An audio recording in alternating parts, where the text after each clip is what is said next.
നമുക്കെല്ലാവർക്കും ജീവിതത്തിൽ ഒരുപാട് ആഗ്രഹങ്ങൾ ഉണ്ടാകും. ചിലർ ആ ആഗ്രഹങ്ങളൊക്കെ നടത്താൻ വേണ്ടി ഒരുപാട് പരിശ്രമിക്കും. ചിലരാണെങ്കിൽ അവരുടെ ആഗ്രഹം സത്യമാകാൻ വേണ്ടി ഒരുപാട് ശ്രമിക്കും. പക്ഷെ കുറെ തവണ പരാജയപ്പെടുമ്പോ അവരതങ്ങ് വേണ്ടാന്ന് വെക്കും. എന്നിട്ടുള്ളത് കൊണ്ട് ജീവിക്കാൻ പഠിക്കും. അങ്ങനെ ആഗ്രഹങ്ങൾക്ക് പിന്നാലെ ഓടിക്കൊണ്ടിരിക്കുന്ന നമ്മളെയൊക്കെ പോലെയുള്ള ഒരു സാധാരണക്കാരൻ പയ്യന്റെ കഥയാണ് ഇന്ന് നമ്മൾ കാണാൻ പോകുന്നത്. ഇവനാണ് ഞാൻ നേരത്തെ പറഞ്ഞ സാധാരണക്കാരൻ പയ്യൻ. ഇവന്റെ പേര് സുനിൽ. നമ്മളെയൊക്കെ പോലെ തന്നെയാണ് ഈ സുനിൽ. പഠിക്കാനൊന്നും പുള്ളിക്ക് അത്ര വലിയ കഴിവില്ല. 3 തവണ SSLC എഴുതി തോറ്റിരിക്കുന്ന ആളാണ് സുനിൽ. സുനിലിന്റെ അച്ഛൻ ഒരു മെക്കാനിക്കാണ്. പിന്നെ ഒരു അനിയത്തി, അമ്മ. ഇതാണ് നമ്മുടെ സുനിലിന്റെ ഫാമിലി. സുനിൽ ഇങ്ങനെ റോഡിലൂടെ വേഗത്തിൽ ബൈക്ക് ഓടിച്ചു വരുമ്പോഴാണ് നമ്മുടെ കഥ ആരംഭിക്കുന്നത്. ഗെറ്റപ്പ് ഒക്കെ കണ്ടിട്ട് ഇവൻ ഏതോ കല്യാണത്തിന് പോവാണെന്ന് തോന്നുന്നു. പള്ളിയിൽ എല്ലാവരും വാച്ചിലേക്കൊക്കെ ഇടയ്ക്കിടയ്ക്ക് നോക്കുന്നുണ്ട്. ഞാൻ വിചാരിച്ച പോലെ അല്ല, ഇത് ഇവന്റെ തന്നെ കല്യാണമാണ്.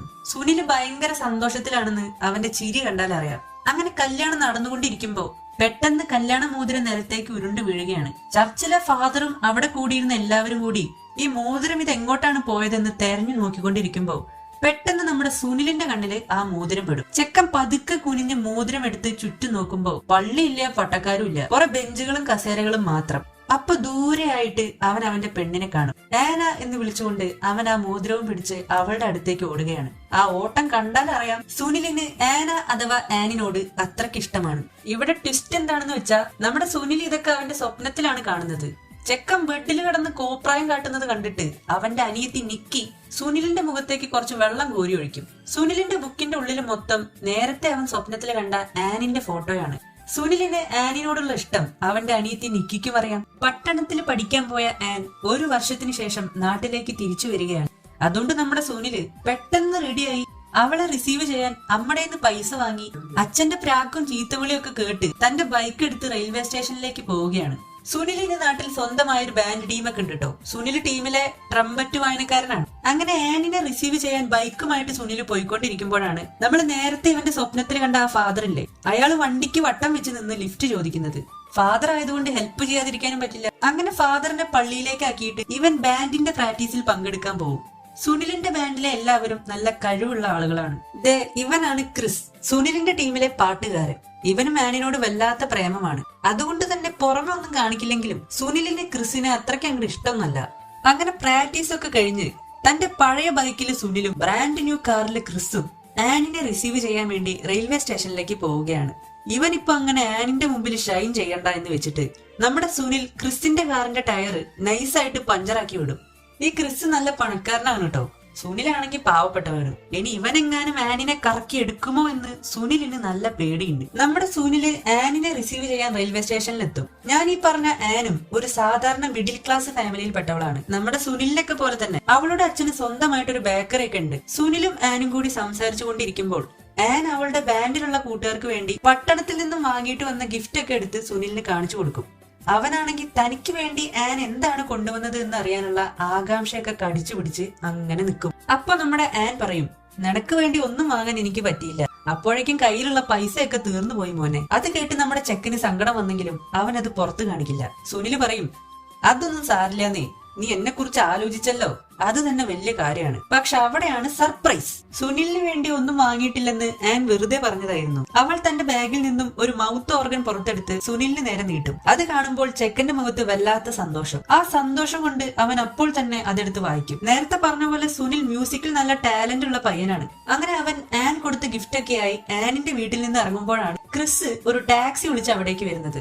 സത്യത്തിൽ സുനിലിന് ആനിനെ ഇഷ്ടമാണെന്ന് ക്രിസിന് അറിയില്ല. എന്റെ വണ്ടി ഏതോ ഒരുത്തം പഞ്ചറാക്കി, അതുകൊണ്ട് എനിക്ക് റെയിൽവേ സ്റ്റേഷനിലേക്ക് പോവാൻ പറ്റിയില്ലടാ എന്നൊക്കെ അവൻ സുനിലിനോട് പറയും. സുനിൽ അവനോട് അധികം ഒന്നും സംസാരിക്കാൻ നിൽക്കാതെ പെട്ടെന്ന് അവിടെ നിന്ന് മുങ്ങും. സുനിലിന്റെ ടീമിലെ ആർക്കും അങ്ങനെ ജോലിയും കൂലിയൊന്നും ഇല്ല. ക്രിസ് ഒരു പണക്കാരനായതുകൊണ്ട് അവൻ അതൊന്നും പ്രശ്നമല്ല. പക്ഷെ ബാക്കിയുള്ളവരുടെ കാര്യം അങ്ങനെ അല്ലായിരുന്നു. അതുകൊണ്ട് എങ്ങനെയെങ്കിലും അവരുടെ മ്യൂസിക് ബാൻഡ് ഉയർത്തിക്കൊണ്ടുവരാൻ വേണ്ടി സുനിലും ടീമും ഓരോ ഹോട്ടലുകളിലായി ചാൻസിന് വേണ്ടി അലഞ്ഞു നടക്കുകയാണ്. പക്ഷെ ആരും അവർക്കൊരു അവസരം കൊടുക്കാൻ തയ്യാറാവില്ല. ഒടുവിൽ ഒരു കല്യാണ പാർട്ടിയിൽ മ്യൂസിക് പെർഫോം ചെയ്യാൻ സുനിലിനും കൂട്ടുകാർക്കും ഒരു അവസരം കിട്ടും. പാട്ടും ഡാൻസും ഒക്കെ അടിപൊളിയായിട്ട് നടക്കും. പക്ഷെ അതിന്റെ ഇടയിൽ ക്രിസും ആനും അവര് പോലും അറിയാതെ തന്നെ പതിയെ അടുക്കുകയാണ്. അതും പോരാഞ്ഞിട്ട് അവിടെ ഉണ്ടായിരുന്നവരൊക്കെ ആനിന്റെയും ക്രിസിന്റെയും ജോഡി അടിപൊളിയാണ് കേട്ടോ. ക്രിസും ആനും തമ്മിൽ നല്ല പൊരുത്തമാണ് എന്നൊക്കെ വിളിച്ചു പറയും. ഇതൊക്കെ കേട്ട് സങ്കടപ്പെട്ട് നമ്മുടെ പാവം സുനില് പതിയെ അവിടെ നിന്നും ഒഴിഞ്ഞു മാറും. അന്ന് രാത്രി മുഴുവൻ സുനിൽ സങ്കടം കാരണം അവന്റെ വീടിന്റെ മുമ്പിലിരുന്ന് നിർത്താതെ ട്രംപറ്റ് വായിക്കും. സുനിലിന്റെ സന്തോഷവും സങ്കടവും ഒക്കെ അവൻ മ്യൂസിക്കിലൂടെയാണ് പ്രകടിപ്പിക്കാറുള്ളത്. ചെക്കന് നല്ല വിഷമുണ്ട്. ഈ ചെക്കൻ എന്താ പ്രാന്താണോ, നട്ട പാതിരക്കാണ് അവന്റെ ഗാനമേള എന്നൊക്കെ പറഞ്ഞ് സുനിലിന്റെ അച്ഛനും അമ്മയും പൊതച്ചു മൂടി കിടന്നുറങ്ങും. അപ്പോഴാണ് അവന്റെ അനിയത്തി നിക്കി വീടിന്റെ പുറത്തേക്ക് ഇറങ്ങി വരുന്നത്. എന്നിട്ട് അവള് ചോദിക്കും, എന്താ ഏട്ടാ, എന്താ പറ്റിയേ? അവൾക്ക് മാത്രമേ സുനിലിനെ മനസ്സിലാക്കാൻ പറ്റിയിട്ടുള്ളൂ. ആനിനെ ഈ ലോകത്ത് എന്നേക്കാൾ കൂടുതൽ ആർക്കും സ്നേഹിക്കാൻ പറ്റില്ല. ക്രിസിനേക്കാൾ 1000 മടങ്ങ് ഞാൻ ആനിനെ സ്നേഹിക്കുന്നുണ്ട്. പക്ഷെ എന്താണ് അവൾ എന്നെ മനസ്സിലാക്കാത്തത്? എന്റെ സ്നേഹം എന്താണ് അവൾ തിരിച്ചറിയാത്തത്? ഇന്ന് ക്രിസും ആനും ഒരുമിച്ച് ഡാൻസ് ചെയ്തപ്പോ അവൻ അവളെ തൊട്ടപ്പോ എനിക്കത് സഹിക്കാൻ പറ്റിയില്ല. ക്രിസിന്റെ കയ്യിൽ പണമുണ്ട്, പക്ഷെ എന്റെ കയ്യിൽ അവൾക്ക് നൽകാൻ സ്നേഹം മാത്രമേ ഉള്ളൂ. സുനിൽ കരഞ്ഞുകൊണ്ട് പറയും. അത് കേൾക്കുമ്പോൾ സുനിലിന്റെ അനിയത്തിക്ക് അവനോട് സഹതാപം തോന്നുകയാണ്. ചേട്ടൻ സൂപ്പറാണ്, നോക്കിക്കോ, ഒരു ദിവസം ചേട്ടന്റെ സ്നേഹം ആൻ തിരിച്ചറിയും എന്നൊക്കെ പറഞ്ഞ് നിക്കി സുനിലിനെ ആശ്വസിപ്പിക്കും. സുനിൽ വീണ്ടും പഴയ പോലെ ഹാപ്പി ആവും. പിറ്റേന്ന് രാവിലെ സുനിലിനെ തേടി നമ്മുടെ ക്രിസ് വരും. എടാ മച്ചാനെ, എനിക്ക് ആനിനെ ഇഷ്ടമാണ്, അവൾക്ക് എന്നെ ഇഷ്ടമാണെന്നാണ് എനിക്ക് തോന്നുന്നത്. നീ ഞങ്ങളുടെ രണ്ടുപേരുടെ ഇടയിൽ നിന്ന് ഈ ലവ് ട്രാക്ക് എങ്ങനെയെങ്കിലും ഒന്ന് ക്ലിയർ ആക്കി തരണം. ക്രിസ് പറയുന്നത് കേൾക്കുമ്പോ സുനിലിന് ദേഷ്യവും സങ്കടവും ഒരുമിച്ച് വരും. എടാ, അവൾക്ക് നിന്നെ ഇഷ്ടമാണോ എന്ന് ആദ്യം നീ അറിയണം. എനിക്ക് തോന്നുന്നില്ല ആൻ നിന്നെ സ്നേഹിക്കുന്നുണ്ടെന്ന്. സുനിൽ നൈസായിട്ട് ക്രിസിനെ പിന്തിരിപ്പിക്കാൻ നോക്കും. പാവം. എന്തായാലും ഇന്ന് വൈകിട്ട് 6 മണിക്ക് ആനിനോട് ഞാൻ കാർണിവൽ ഗ്രൗണ്ടിലേക്ക് വരാൻ പറഞ്ഞിട്ടുണ്ട്. അവിടെ വെച്ച് ആനിനെ പ്രൊപ്പോസ് ചെയ്യാനാണ് എന്റെ പ്ലാൻ. അവൾക്ക് എന്നോട് ഇഷ്ടമാണോ അല്ലയോ എന്നൊക്കെ അപ്പ അറിയാലോ. ക്രിസ് ആത്മവിശ്വാസത്തോടെ പറയും. സംഭവം കയ്യിന്ന് പോവുകയാണല്ലോ എന്ന് മനസ്സിലാക്കിയ സുനിൽ ആനിനെ കുറിച്ച് ഇല്ലാത്ത കുറ്റങ്ങളൊക്കെ ഉണ്ടാക്കി ക്രിസിനോട് പറയുകയാണ്. ആൻ വേറെ പലരെയും പ്രേമിച്ചിട്ടുണ്ട്, അവള് കാണാനൊന്നും അത്രയ്ക്ക് പോരാ. അങ്ങനെ ഒരുപാട് നുണകൾ ആശാൻ തട്ടിവിടും. ക്രിസ് ഇതൊക്കെ കേട്ടിട്ട് പോലും പിന്മാറാൻ തയ്യാറാവില്ല. സുനിൽ നേരെ ആനിനെ പോയി കാണും. ക്രിസ് 6 മണിക്കാണ് ആനിനോട് കാർണിവൽ ഗ്രൗണ്ടിലേക്ക് വരാൻ പറഞ്ഞത്. സുനിൽ 6 മണി എന്നതിനെ 7 മണി എന്നാക്കി മാറ്റി പറയും. 6 മണിക്ക് ഗ്രൗണ്ടിൽ വന്ന ക്രിസ് കാത്തുനിന്ന് മടുത്തിട്ട് തിരിച്ചു പോവുകയാണ്. രാത്രി 7 മണിക്ക് ആൻ കാർണിവൽ ഗ്രൗണ്ടിലേക്ക് വരുമ്പോ നമ്മുടെ സുനില് അവിടെ റെഡി ആയിട്ട് നിൽക്കുന്നുണ്ടാവും. അന്നത്തെ ആ രാത്രി മുഴുവൻ കളിച്ചും ചിരിച്ചും സുനിൽ ആനിനെ സന്തോഷിപ്പിക്കും. ക്രിസിന് വരാൻ പറ്റാതെ പോയതാണ്, അതുകൊണ്ടാണ് അവൻ എന്നോട് ഇവിടേക്ക് വരാൻ പറഞ്ഞത്. ഇത് ക്രിസിന്റെ മിസ്റ്റേക്ക് അല്ല, അവൻ നല്ല പയ്യനാണ് എന്നൊക്കെ സുനില് ആനിനോട് പറയുകയാണ്. സുനിലിന് ക്രിസിനോട് വെറുപ്പൊന്നുമില്ല. കുട്ടിക്കാലം മുതലേ സുനിലിന്റെ മനസ്സ് മുഴുവൻ ആനാണ്. അന്ന് രാത്രി സുനിലും ആനും ഒരുമിച്ച് ഡാൻസ് കളിക്കും, പാട്ട് പാടും. അങ്ങനെ അവർ സന്തോഷിച്ചിരിക്കുമ്പോഴാണ് ദേ അവിടെ ഒരുത്ത് നിൽക്കുന്നു. ആരാ? ക്രിസ്. എടാ മോനെ, ഞാൻ എന്താ പൊട്ടനാണെന്ന് കരുതിയോ നീ ആനിനെ പ്രേമിക്കുന്നുണ്ടല്ലേ? നിനക്ക് അസൂയാണ്. ആനും ഞാനും തമ്മിൽ അടുക്കുന്നത് നിനക്ക് സഹിക്കാൻ പറ്റുന്നില്ല അല്ലടാ. അങ്ങനെ ക്രിസ് സുനിലിനോട് വല്ലാതെ അങ്ങോട്ട് ദേഷ്യപ്പെടും. അവൻ നേരെ ആനിനോട് പോയി സുനിൽ അവളെ പറ്റി മോശമായി പറഞ്ഞ കാര്യങ്ങളൊക്കെ വള്ളിപുള്ളി തെറ്റാതെ പറഞ്ഞു കൊടുക്കും. എല്ലാം കേട്ടതിന് ശേഷം ആൻ സുനിലിന്റെ കാരണക്കുറ്റി നോക്കി ഒന്ന് പൊട്ടിക്കും. അമ്മാതിരി അടി കിട്ടിയിട്ടും സുനിൽ വീണ്ടും ആനിന്റെ പിന്നാലെ നടക്കും. അവളോട് മാപ്പ് പറയും. പക്ഷെ അവന് പറയാനുള്ളത് കേൾക്കാൻ ആൻ തയ്യാറാവില്ല. ആൻ മാത്രമല്ല, അവന്റെ ബാൻഡിലുള്ള ആരും സുനിലിനോട് പിന്നീട് മിണ്ടില്ല. എല്ലാവരും സുനിലിനെ മനഃപൂർവ്വം ഒറ്റപ്പെടുത്തും. പക്ഷെ അതൊക്കെ നമ്മുടെ പാവം സുനില് ചിരിച്ചുകൊണ്ട് സഹിക്കും. ഒരു വലിയ ഹോട്ടലിൽ പരിപാടി അവതരിപ്പിക്കാൻ സുനിലിന്റെ ബാൻഡിന് അവസരം കിട്ടിയിട്ടുണ്ട്. പക്ഷെ ആരും സുനിലിനെ ഇതൊന്നും അറിയിക്കില്ല. ചൈന ടൗൺ എന്ന ഹോട്ടലിലാണ് ബാൻഡിന്റെ പരിപാടി. അതുകൊണ്ട് തന്നെ അവിടെ റൊമാൻറ്റിക് പാട്ടുകളൊന്നും പാടിയിട്ട് കാര്യമില്ല. നല്ല കിണ്ണം കാച്ചിയ അടിപൊളി സോങ്സ് വേണം അവിടെ പാടാൻ. അതിനുള്ള ലിറിക്സ് ഒക്കെ ഞാൻ നേരത്തെ എഴുതി വെച്ചിട്ടുണ്ട്. സുനിൽ ഇങ്ങനെ പറഞ്ഞുകൊണ്ട് അവൻ ലിറിക്സ് എഴുതിയ ആ പേജ് ആനിന് കൊടുക്കും. അവൾ അതൊന്നും വായിക്കാൻ പോലും ശ്രമിക്കാതെ കീറിക്കളയും. അവരെല്ലാവരും സുനിലിനെ അവിടെ നിന്നും നാണം കെടുത്തി പറഞ്ഞു വിടുകയാണ്. ഒടുക്കം ബാൻഡിന്റെ പരിപാടി നടക്കുമ്പോൾ അത് കണ്ടു നിന്ന ആളുകൾ കയ്യിൽ കിട്ടിയ സാധനങ്ങളൊക്കെ എടുത്ത് എറിയും. ഇത് മുൻകൂട്ടി കണ്ട സുനിൽ അവിടെ ഗാങ്സ്റ്റേഴ്സിന് ഇഷ്ടമാവുന്ന രീതിയിൽ ഒരു അടിപൊളി സോങ് അവതരിപ്പിക്കുകയാണ്.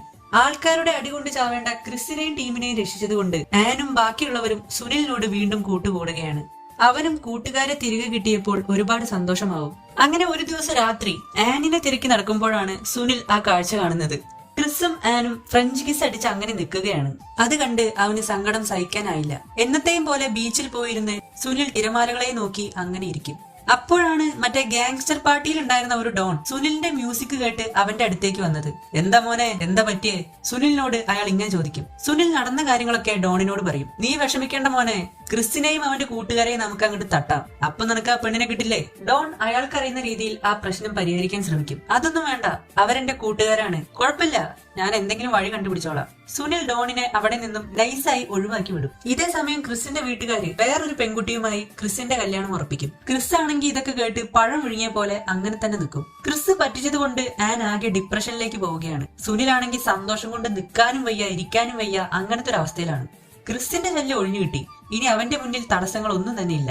Sunil is happy. പക്ഷെ സുനിലിന് സന്തോഷത്തോടെ ഇരിക്കാൻ വിധിയില്ലല്ലോ. ക്രിസ് പോയി. പക്ഷെ അപ്പോഴാണ് സുനിലിന്റെ സേ എക്സാമിന്റെ റിസൾട്ട് വരുന്നത്. പേപ്പറിൽ റിസൾട്ട് നോക്കിയ സുനിൽ ആ സത്യം തിരിച്ചറിയുകയാണ്. എന്നത്തെയും പോലെ വീണ്ടും താൻ പരീക്ഷയിൽ പൊട്ടിപ്പോയിരിക്കുന്നു. വീട്ടിൽ പോയാൽ അച്ഛൻ തല്ലിക്കൊല്ലും, എന്താ ചെയ്യുക എന്ന് ആലോചിക്കുമ്പോഴാണ് സുനിലിനെ രക്ഷിക്കാൻ വേണ്ടി നമ്മുടെ ഡോൺ ഒരു ഡ്യൂപ്ലിക്കേറ്റ് മാർക്ക് ഷീറ്റ് ഉണ്ടാക്കി സുനിലിന് കൊടുക്കും. തൽക്കാലം രക്ഷപ്പെടാലോ എന്ന് വിചാരിച്ച് സുനിലും അത് വാങ്ങിക്കും.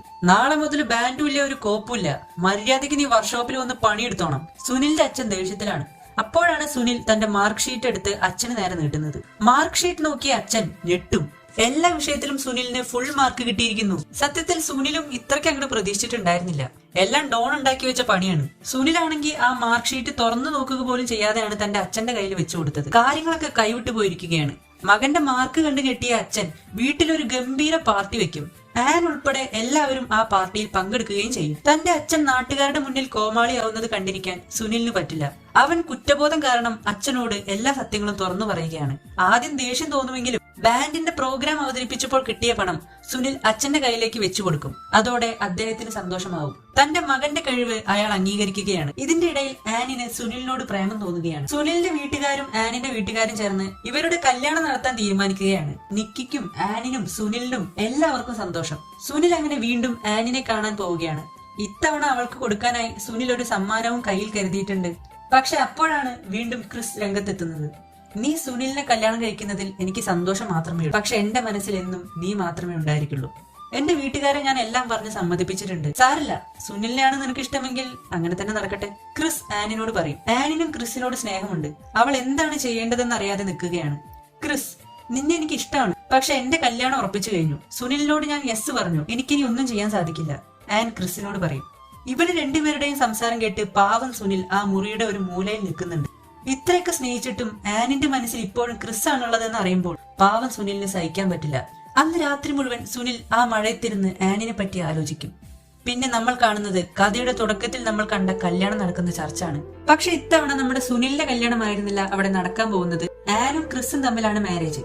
ചർച്ചിൽ വെച്ച് നടന്ന ചടങ്ങുകൾക്കിടയിൽ ക്രിസ് കൊണ്ടുവന്ന വെഡ്ഡിംഗ് റിംഗ് താഴേക്ക് വീണ് ഉരുണ്ടു പോവുകയാണ്. അതും നമ്മുടെ സുനിൽ പണ്ട് സ്വപ്നത്തിൽ കണ്ട പോലെ തന്നെ. എല്ലാവരും ആ വെഡ്ഡിംഗ് റിംഗ് തിരയാൻ തുടങ്ങും. പക്ഷെ ആ റിംഗ് നമ്മുടെ സുനിലിന്റെ കണ്ണിൽ പെടുകയാണ്. സുനിൽ, മോതിരം കിട്ടിയോ? ആൻ ആകാംക്ഷയോടെ ചോദിക്കും. സുനിൽ മോതിരം കിട്ടിയിട്ടില്ല എന്ന രീതിയിൽ തലയാട്ടും. ആ മോതിരം കിട്ടിയില്ലെങ്കിൽ ഈ കല്യാണം മുടങ്ങിയാലോ? ആ ഒരു ചിന്തയാണ് നമ്മുടെ സുനിലിനെ കൊണ്ട് അങ്ങനെ ചെയ്യിപ്പിക്കുന്നത്. ഇപ്പോഴും സുനിലിന് അവളെ അത്രയ്ക്ക് ഇഷ്ടമാണ്. പക്ഷെ ക്രിസ് മോതിരം കണ്ടുപിടിക്കും. അതോടെ ആ കല്യാണവും നടക്കും. എല്ലാവർക്കും ഒപ്പം ചേർന്ന് സന്തോഷത്തോടെ ആ ചടങ്ങിൽ പങ്കെടുക്കാൻ സുനിൽ ശ്രമിക്കുന്നുണ്ട്. പക്ഷെ അവനെ കൊണ്ട് പറ്റുന്നില്ല. ചർച്ചിൽ വെച്ച് സുനിലിന്റെ അനിയത്തി നിക്കി അവനെ നിറ കണ്ണുകളോട് നോക്കും. ഈ കൂട്ടത്തിൽ അവൾക്ക് മാത്രമേ നമ്മുടെ സുനിലിന്റെ ഉള്ളിലെ സങ്കടം മനസ്സിലാക്കാൻ പറ്റൂ. സ്നേഹം എന്ന് വെച്ചാൽ സ്വന്തമാക്കലല്ല, വിട്ടുകൊടുക്കൽ കൂടിയാണെന്ന് സുനിൽ തെളിയിക്കുകയാണ്. പിന്നീട് കുറച്ചു ദിവസങ്ങൾക്ക് ശേഷം നമ്മുടെ സുനിൽ പതിവ് പോലെ ഒരു രാത്രി അങ്ങനെ ഒറ്റയ്ക്ക് ഇരിക്കുകയായിരിക്കും. അപ്പോഴാണ് അവന്റെ സ്ട്രീറ്റിലേക്ക് പുതിയൊരു താമസക്കാരി വരുന്നത്. അവളുടെ കയ്യിലാണെങ്കിൽ ഒരുപാട് ലഗേജും ഉണ്ട്. അവൾ വന്ന് നമ്മുടെ സുനിലിനോട് സ്ട്രീറ്റിലേക്ക് എങ്ങനെ പോകേണ്ടതെന്ന് ചോദിക്കും. സുനിൽ അവൾക്ക് അഡ്രസ്സ് പറഞ്ഞു കൊടുത്ത ശേഷം അവളുടെ പെട്ടിയൊക്കെ എടുത്ത് ആ പെൺകുട്ടിക്കൊപ്പം അങ്ങനെ നടന്നു പോകും. അപ്പോഴാണ് ആകാശത്തിലൂടെ ഒരു വാൽനക്ഷത്രം പോകുന്നത് രണ്ടുപേരും കാണുന്നത്. സുനിലും ആ പെൺകുട്ടിയും കൂടി ആ വാൽനക്ഷത്രത്തെ നോക്കി നിൽക്കുകയാണ്. അവിടെ വെച്ച് നമ്മുടെ ഡോൺ വീണ്ടും വരികയാണ്. സുനിൽ ഹാപ്പിയാണ് മക്കളെ. ജീവിതം അങ്ങനെയാണ്. ആഗ്രഹിച്ചതെല്ലാം നമുക്ക് കിട്ടണമെന്നില്ല. കിട്ടിയതിൽ സന്തോഷം കണ്ടെത്തുക, അതാണ് എപ്പോഴും നല്ലത്. ഡോൺ ഇത് നമ്മളോടാണ് പറയുന്നത്. അതോടുകൂടി കബി ഹെ കബീന എന്ന ഈ സിനിമ അവസാനിക്കുകയാണ്. ഷാരുഖ് ഖാന് ഏറ്റവും ഇഷ്ടപ്പെട്ട ഒരു സിനിമ കൂടിയാണ് കബി ഹെ കബീന.